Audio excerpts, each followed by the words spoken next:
Well, actually, I'm going to start by saying happy birthday to you, Miss Jackie. Happy birthday. Thanks, guys. Although it's really not your birthday. 29. It's not your birthday. 29. It was yesterday, right? But it's today where we are. It's today where you are. It was yesterday for me based on where I'm at, but that means I get extra hours of celebrating. So I'm Ah, milking this one, baby. I'm milking 29. exactly. Exactly. I'm And so I'm happy really to. proud of myself because I figured out the math on that. The time Yesterday, zone, Candace was like, it's tomorrow. time zones throw me sometimes. I've been in so many of them. And for whatever reason, it's like some people have I have like the compass, I can tell north and south wherever I am. Time zones will always throw me. I have to like take the time to do it. It's tricky. It's some hard math that makes your brain hot. But the pro tip, add a four and flip the sign. That's what I So do. No, serious. I mean, no, it's serious. add a four and flip the sign. So if you're in California, well, so I would subtract a four. So it's four, so it's got to be noon, and then it's AM for me, so it's PM for you. Yeah. Okay, I see what you're saying. So you'd Fun. add a four from noon, you'd add four, Okay. so four, and then Yeah, flip the sign. got You're on it. PM, so I'm on AM. Got So it. I always Okay. tried to explain that. I said, you're in the world, you're really never any difference than 9 hours one way or the other, wherever you are, because it's 24 hours. It used to be eight, but because of time zones and things, you get changed. So you're always able to add or subtract and move the day. Or like in your case, change the sign. I just always think about changing the day, but that's good. I like it. Fun.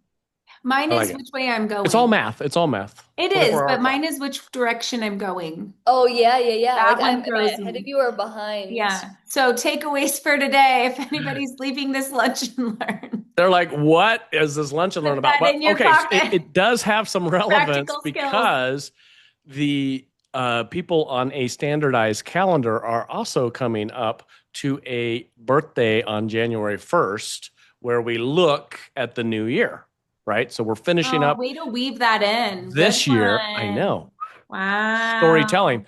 But so we wanted to end our last lunch and learn of the year talking about our year end models and then how do we utilize those as we go into the new year. And it's everything from taxes to your business planning, your estate planning. Do you have your intellectual property lined up? And if not, let's get these things thought through. And we've had some really good conversations here, Jackie, recently. And Candace and I just got off the phone with another young inventor. That was the first thing we want to do is you're never going to stop thinking of things. Let's get it down in a process of how we, one, immediately get that a licensing scenario, and two, then how do we get that actually formalized into an IP process? So let's start there because all of you are thinkers out there. Jackie, how does someone go about actually doing intellectual property? Oh, that's a big question. What does it mean to actually do intellectual property? There's Yeah. many facets, right? One is, I think, identifying first what you have up here in your noggin that is unique and that you can apply in such a way that you have something that ends up being transferable to somebody else. That right there, unique and transferable. It can be know-how, it can be processes in your head, it can be thoughts and knowledge and all the things you've acquired over your lifetime.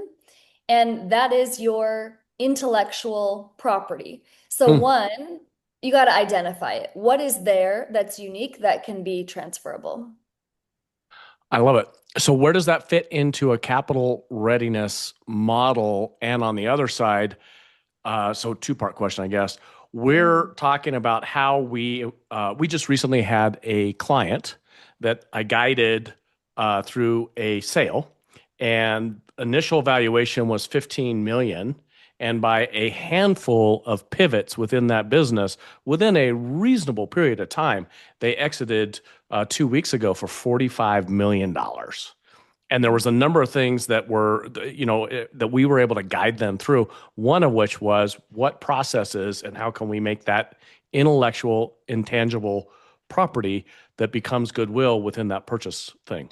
So I guess that's kind of the question there, but how does that work? How do I actually start making my ideas into something that actually becomes a business process, gets named, and then where do we possibly hold those? So Lots of again, lots questions. of good questions. Identify them first, give them names, because to protect your intellectual property, there's a few different ways. At least in the United States, we have copyright, which is a way to protect what you've written, your content. We've got trademark, and then we've got registered marks. So those are things like brands. You can put a brand to your name, you can put a brand to a concept. And you can put a brand to, when you're talking about identifying these processes, name them and make them part of your brand. So, for instance, I don't want to go, I do want to go into the individual that you helped. When the valuation's 15 million, but it ends up getting moved up to 45, what that would tell me is there was a lot of value that wasn't originally being identified as unique and transferable, right? There was value being left on the table. Once that asset or those intangible items, that IP, once it's identifiable, all of a sudden it's like, oh, there's way more here. Maybe I can protect these assets, this intellectual property, and then you all of a sudden like heap up the assets on the balance sheet. And if they're transferable, boom, unlock all this value. So the first thing, Tom, is identify it, give it a name, right? Like recognize what you can protect, and then maybe go form an LLC, go form an entity to hold your IP, because Hmm. then there's more you can do with it. I love it. Now, I'm going to take the opposite side of this because Candace and I have the shit show of a business that we own that for about 18, 20 months, we've been telling them, actually a longer time than that, that there's a major problem in that the principals, the owners are so embedded in the business and that they don't know what they're doing, Mhm. that when it comes to selling this, the only value is going to be the license. Yeah. Mhm. And because you suck at creating revenue, you have no processes that have actually gotten in place or very few processes, and you have absolute pathetic accounting systems and people that do the accounting, the value of the business as a business is almost zero. And Candace, what happened when they finally hired a business broker to discount our or to say, no, you're wrong? And what happened with that valuation? Yeah, the valuation came in right about what we said it was going to be. We were removed from Pathetic. this process.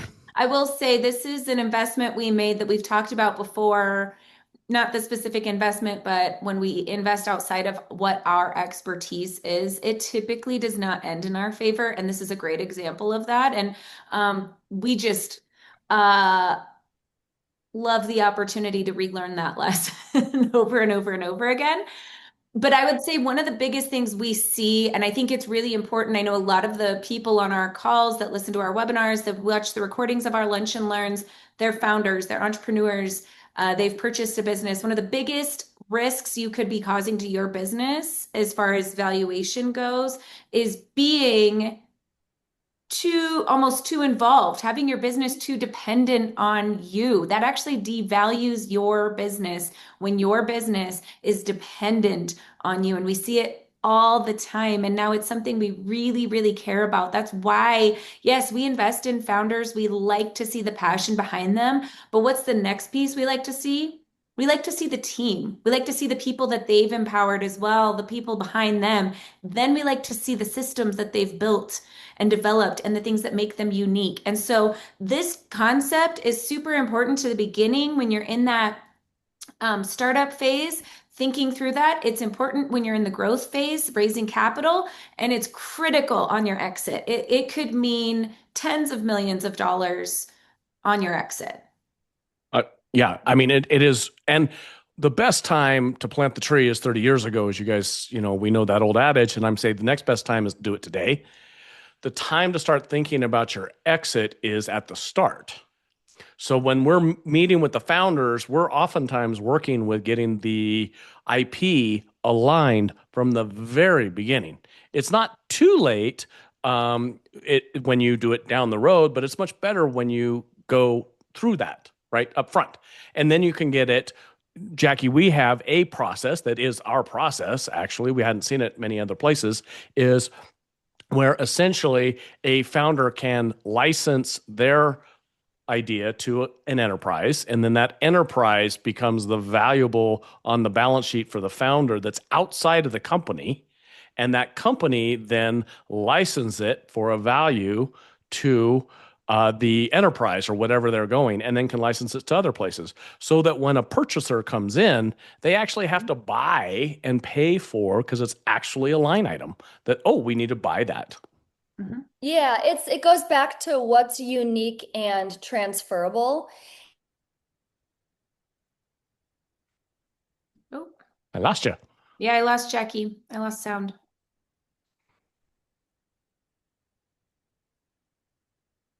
Boy, We we're talking patents and we lost our patent attorney. we lost yeah.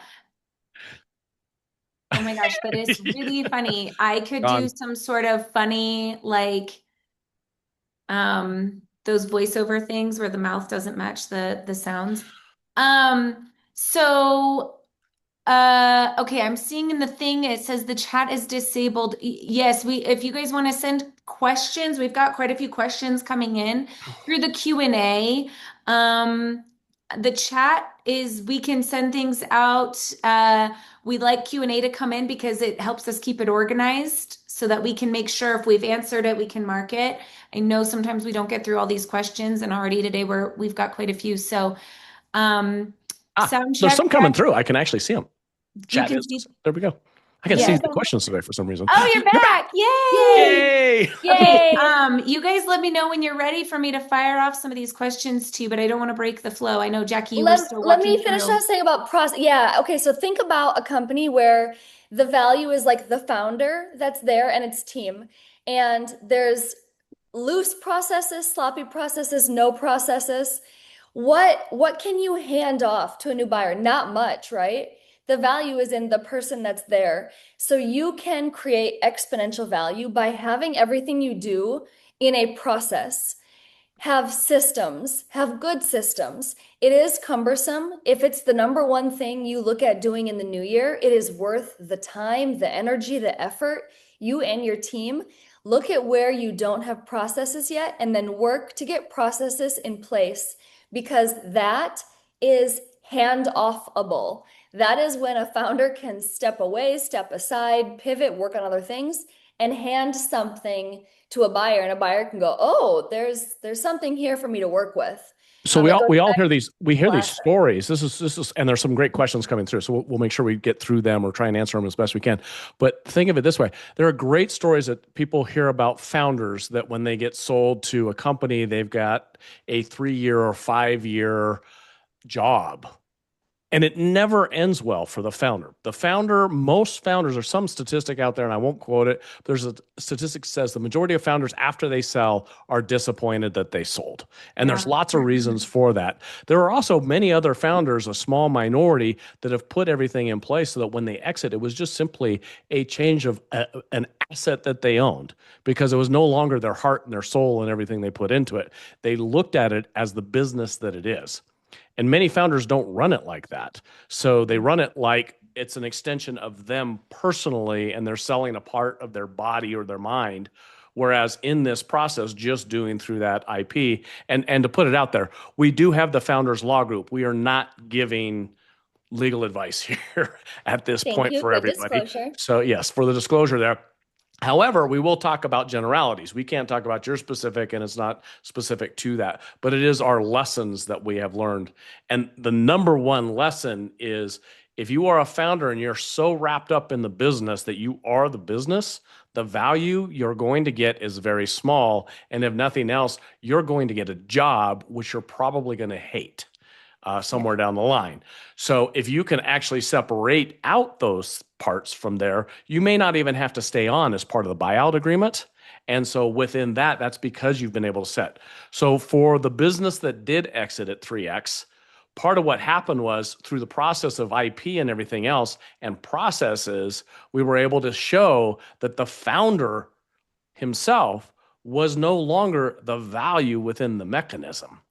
So the IP and the processes and the systems and the management team he had in place that were retained through some various different ideas became the high value of that segment because we separated it out through processes and systems and naming. And that's really where the value came in. It wasn't just that we got his IP tied up. It was that we then showed he's actually not part of that.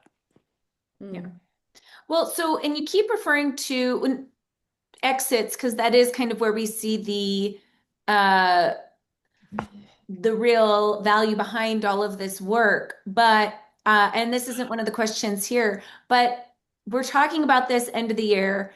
Is this only relevant to people who are maybe considering an exit sometime soon? Is this information No, it's back to the when do you plant a tree? You plant a tree 30 years ago, right? So these are conversations you and I have been having since you're not 30 yet, for those 30 years, 29, right? So we've been having these conversations about our own legacy and our own planning and how things are done in that process. And so the best time to do it and the best habits to get into is from the very beginning. Yes. Treat yourself as an employee and as a founder separately. It keeps it much cleaner altogether. And so those ideas come in. And I will say there's one of these. Should the IP be in the name of the founder instead of the business? Again, not giving specific legal advice, but our general thought is the IP that's created by employees that are employed by the business becomes property of the business. And that gets held within there. The founder generally should have, and again, not giving specifics, but should have an entity outside of there that they license to the business that they own because it's separate. Again, separating it out, and they license that to the business. Employees don't get that opportunity. They're taking a paycheck and they have to put that inside there, right? That's everything that they create during that time. If it has to do with the business, generally your employment agreement should say, hey, this is the property of the business. Doesn't always work out that way. And that goes to my answer on that one is it depends, right? Depends what the IP is. You as an individual, the founder, you have unique processes on how you do things. You have unique talents, skills, know-how, knowledge. You've got all of that, and that lives with you. The business is like its own person wearing its own little baseball cap. The business has processes that it follows. So that would belong to the business. Anything that adds value to the business, like as a business process, something that is systemic within your business, that can be your business IP. And that adds value for when you do go to exit someday. But just like you wouldn't download and data dump your whole brain and image it and pass it off and be like, here's my brain. Like that's your IP. Does that make sense? You like that, Tom? If we put your brain on a hard drive. I mean, I don't think we're far. So the reason I say that is because we have a client we just got off the phone with. We're prepping for the new year. And I think it's really important to understand we're strategizing on what we need to get done in the next 30, 60, 90 days of the new year. This is a newer venture. And so it's not too early to get these things done. It's going to add value to your organization. So the takeaway for the end of this year for our New Year strategy is take these next couple weeks of this year and really start to do your 30, 60, 90-day plan of what it is that you could start putting in place to increase that value, no matter what stage you're at of your organization. Well, I think so. Let's take this even into future forecasting. One of the things that I and many others are out there saying is some people are very much afraid of AI. AI itself, when it creates something with your help, isn't going to get the trademark or the patent, right? The human is still going to be required to do that. And so ever more importantly, is it to get your stuff trademarked, copyrighted, some intellectual property processes put in place, because as that comes through, we're not using augmented people to do this. We've tried it a little bit and I just couldn't stand it. I said, I want to show up. When you get me, right? Type scenario. And so that's going to be the difference because of how my brain may process something. So versus what the computer memory of my brain might process it. So Mm. I think that's even more value. I actually was chatting with somebody to join, potentially join our team, and they said, we were talking about AI, and she said, I'm not afraid of AI taking my job, but the person who knows AI better than I do could take my job. Mm. And I thought that was relevant for kind of everything, right? Every one of our businesses.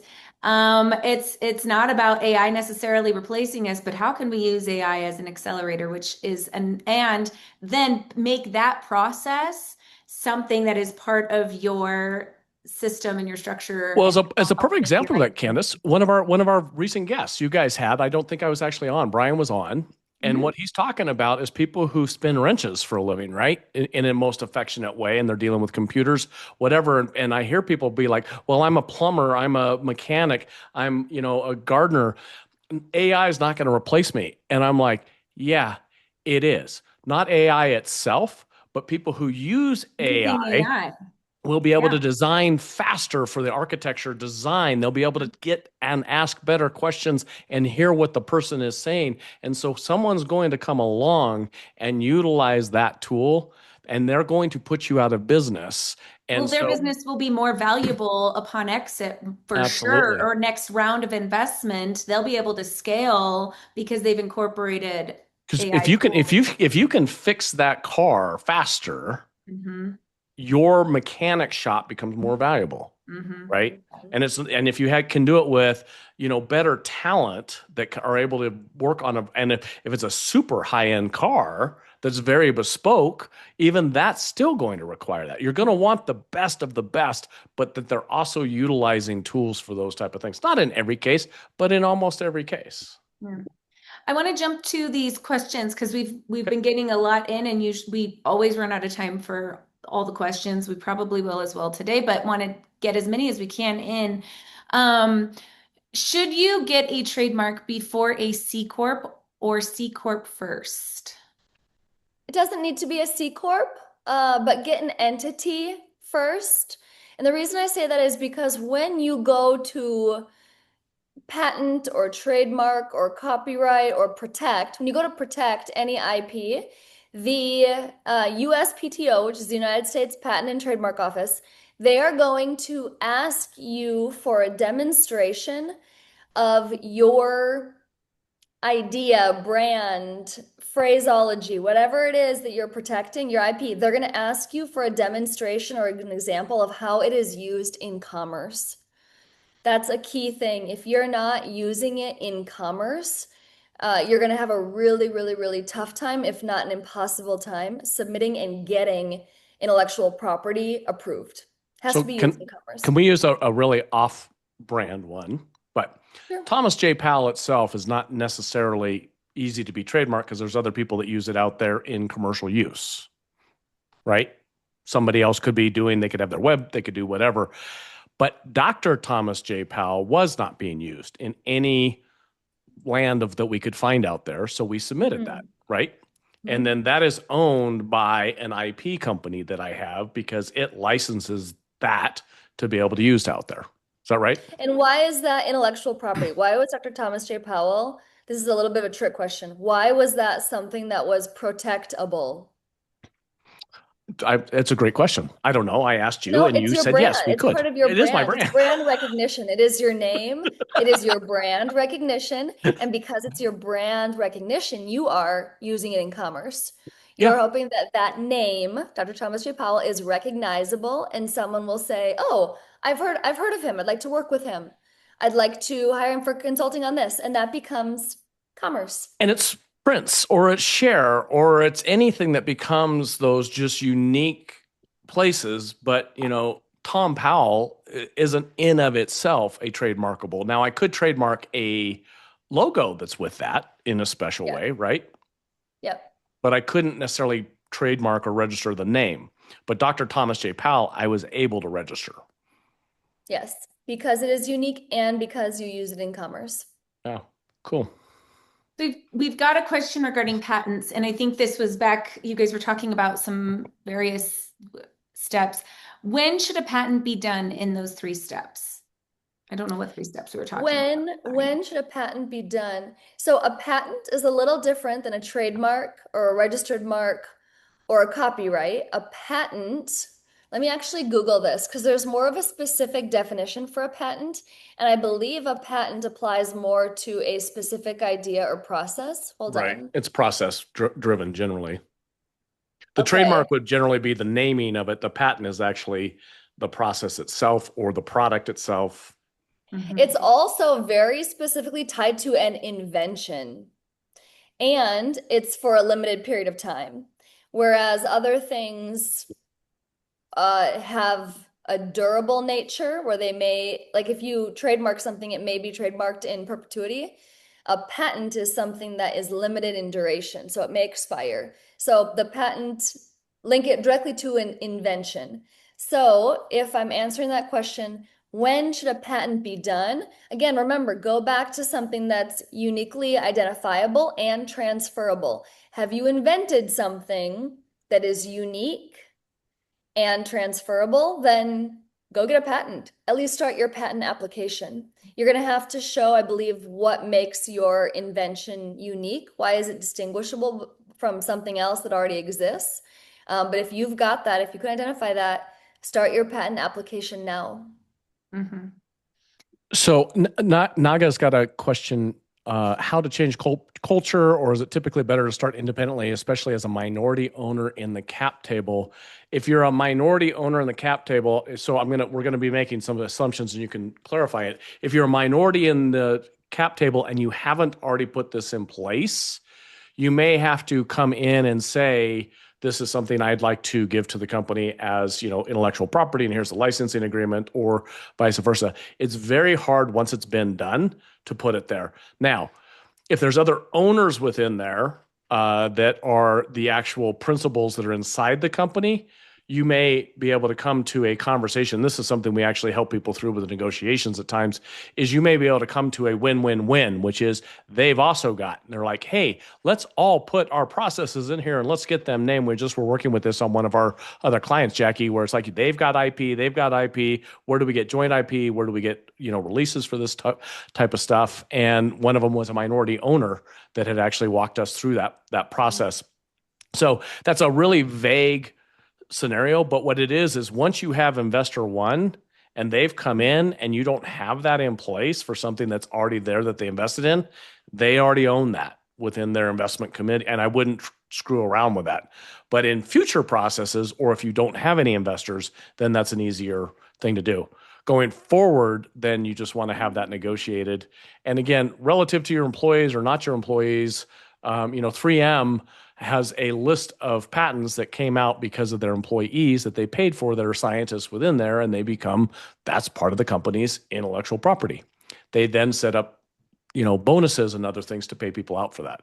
But somebody can't come up with the idea while working for 3M and then go patent that. Those companies actually chase them down and say, no, that's ours. That was kind of fun. I don't know if that answered the question at all. I think you did. This had so little to do with the next year, but I thought it was a really good topic that took us. I think it has a lot to do with the next year, because I would say in a lot of our end of the year planning, this is a significant part of what we've been doing. Oh, I absolutely. I mean, and we constantly are in this process looking at it every 90 days and saying, what have we done? And I just saw one today because of what somebody else did. So I've trademarked this scenario of study that we've done called the founder's isolation paradox.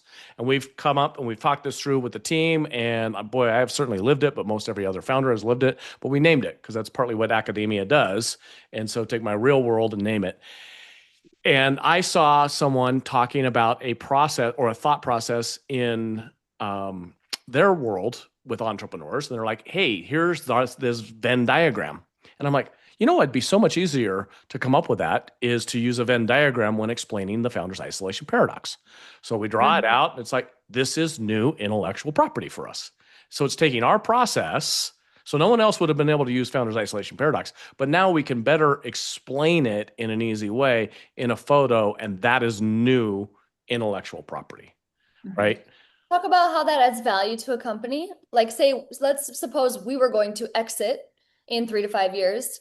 How would protecting that specific item add value going forward or unlock value? So there's a number of different ways you can look at it. Musicians do this that have happened. That you have actually some great case studies on that, where somebody comes in and buys their future songs.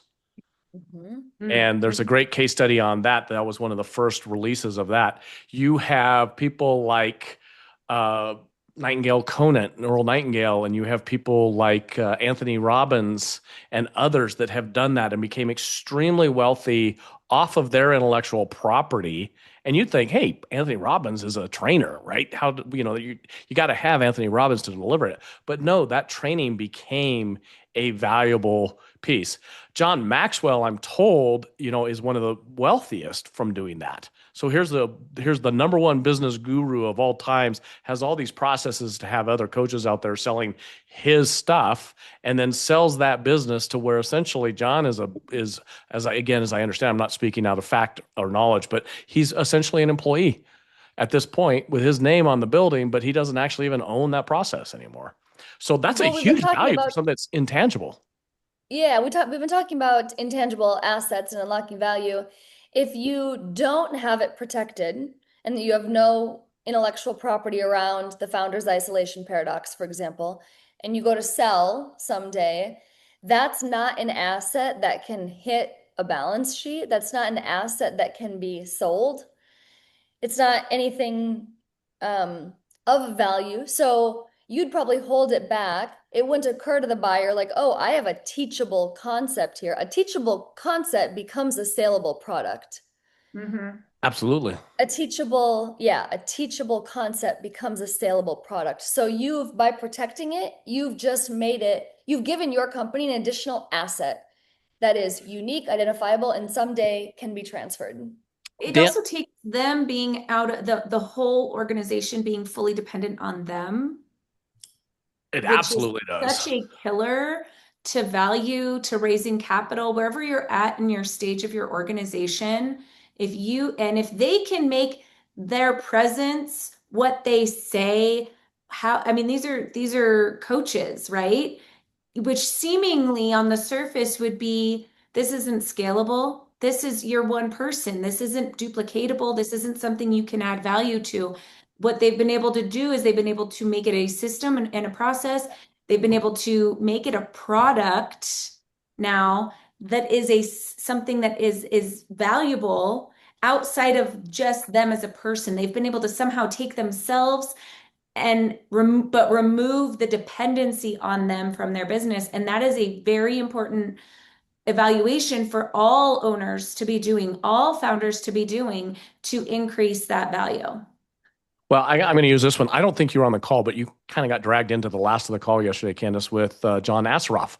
So John Asseroff is in the midst of having a capital raise. It's a CF, crowd CF, or however you say that, Jackie. It's a crowdfunding model for the initial, because he's got so many people that have used his educational process over it. So his new business is Neurogen or something along that line. He's done great getting his story told, all the various pieces in there. And you talk about a business that's taking John Asseroff's models and being able to then become a valuable with stand up all on its own.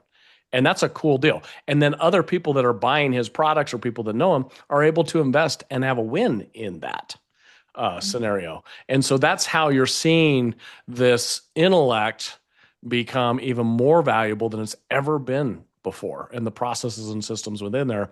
But it's reported that roughly 80% of Wall Street is actually intangible, not fixed assets, not the real estate, not anything along the line. It's not EBITDA, it's the intangibles, which is crazy.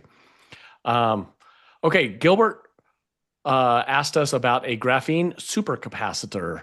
And I would say that if there's a process for doing anything, you want to do your best to get it into a trademark and patent. Meaning, if you've named it, you go the trademark path. If you've got an actual way and there's no one else that has found that exact way to do it, you are going down that patent scenario. Even if, This, sorry, go ahead. yeah. No. Finish what you were saying. Nope. Even if, okay. So this goes back to, remember the steps. What can you identify that is unique and transferable? Working on a graphene supercapacitor, I don't know what graphene is, but it sounds like a material, right? Is it a Yeah, they material? own graphene mines. Okay. I'm glad you So guys took that that on. That's a tongue twister. comes out of the earth. You can't patent that. A patent is an invention. So look at from the minute you mine the graphene is not patentable, but what there is, do you have your own process for mining? I mean, mining's been around for a long time. So do you have anything going on that's really unique? If not, once you start building the super capacitor, that's where you may have an invention. Yeah. Look And at, the process to generate the 1 terawatt, is the supercapacitor your creation, or did you make modifications, right? And yes. how many modifications away do you need to be to get like, let's say you took a product that's been in existence, maybe there is some sort of supercapacitor out there, but you've modified it enough to now create 1 terawatt of power. Uh, This is a new invention. is that a new invention? Is that patentable? Yeah. Well, I would say if you've got a new way of producing power, it's probably lots of there. Um, there we go. Naga's got another one. Trade secret versus patent of tooling and Somebody parts. just told Papa P how to access questions. So welcome everybody to I know. Isn't him. this fun?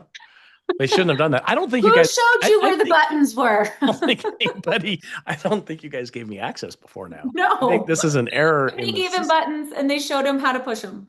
Yeah, ADHD people, you don't want to do that to, right? You, ADHD, sir, you answer this one. This is a good one to end on, and then we can wrap up. Yes. Trade secret versus patent of tooling and parts post-competition released. What's the question? I'm thinking what they're saying is they had the idea, somebody else released it, nobody's gotten it patented. Yeah. You're gonna have a battle, and so I'm gonna go back now into the more area that I understand generally, which is litigation, and it's gonna be proof of concept. Who has that? Who put it to market first? And who has the rights to it? And that happens. That happens a lot, and it's an incredibly costly battle. So the best time to do it is when you have it out there, and then you still have to be prepared that there's plenty of times. Candace, we had people that would infringe on our Into Homes name ages ago, decades ago.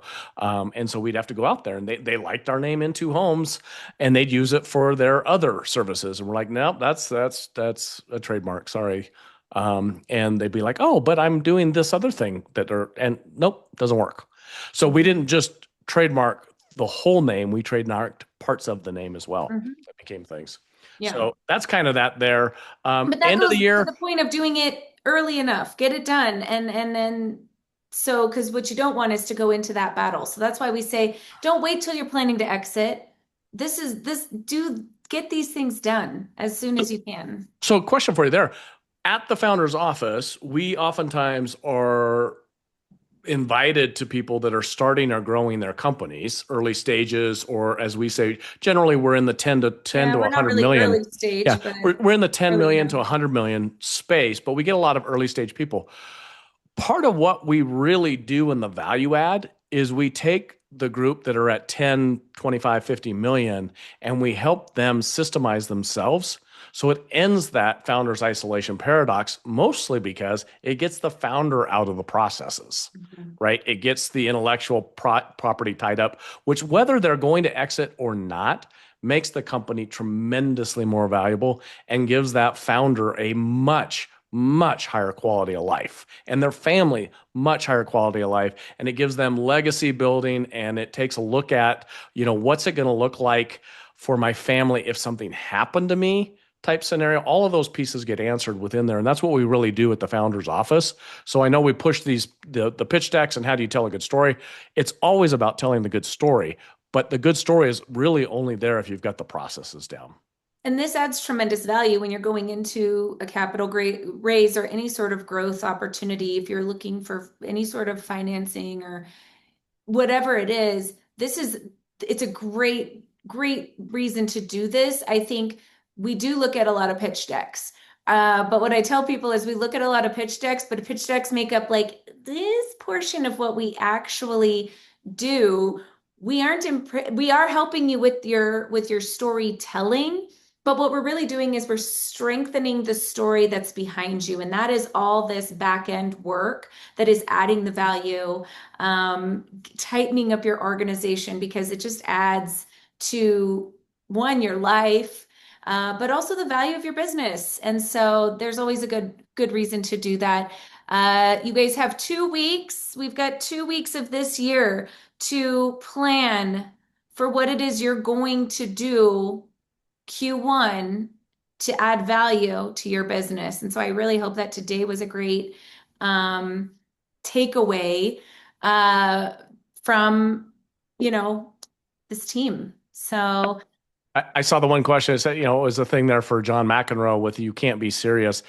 There is an awful lot of people that have taken those type of things, and a phrase can definitely be trademarked, copyrighted, that type of stuff. So and I just took away your closing. So you didn't. I was gonna hand it. I was gonna see if Angela could put up our thing, and I was gonna hand it to you to close us out. By the way, Tom didn't do any sort of intro to us today, so we're the founders. You guys don't need any intros. It's Jackie's birthday.